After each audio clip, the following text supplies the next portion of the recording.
Séverine fait du théâtre depuis plus de 15 ans. Porteuse d'une trisomie 21, elle sera accompagnée ce soir de 9 autres acteurs, eux aussi porteurs de handicap. Un pari qui semble risqué, mais que le foyer de vie du Blanc a décidé de mettre en place par des ateliers depuis 2001.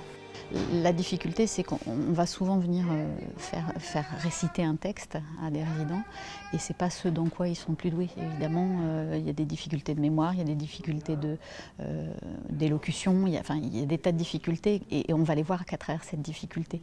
L'idée là, c'est de vraiment partir de ce qu'ils sont, de ce qu'ils aiment, de ce qu'ils ont en eux.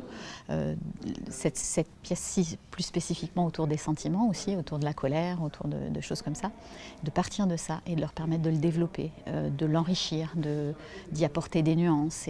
Voilà. Et du coup, c'est vraiment ça l'idée dans le spectacle, c'est de pouvoir amener ce que les résidents sont pour construire le spectacle, quoi. Alors si on voit Nathalie ronchonner pendant la répétition, il n'est donc pas étonnant de la voir sublimer cette colère dans l'une des scènes du spectacle. On a mis un peu le leitmotiv de notre spectacle, c'est on met la barre haute comme ça on peut passer en dessous.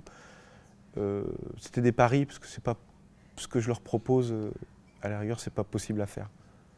Et du coup ils le font. Donc c'est ça ce qui est assez... Après ça va être étonnant ce soir. Moi je vais découvrir aussi des choses parce qu'avec le public ça évolue tout le temps. Mais voilà, ils leur demandent un truc impossible et ils le font. Et c'est plutôt incroyable.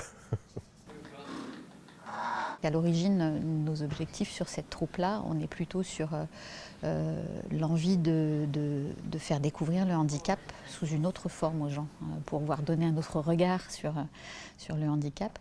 Et pour le coup, ça nous semblait être un outil hyper intéressant et à développer, mais du coup à exporter le plus possible, à envoyer un peu vers du public qui ne connaît pas.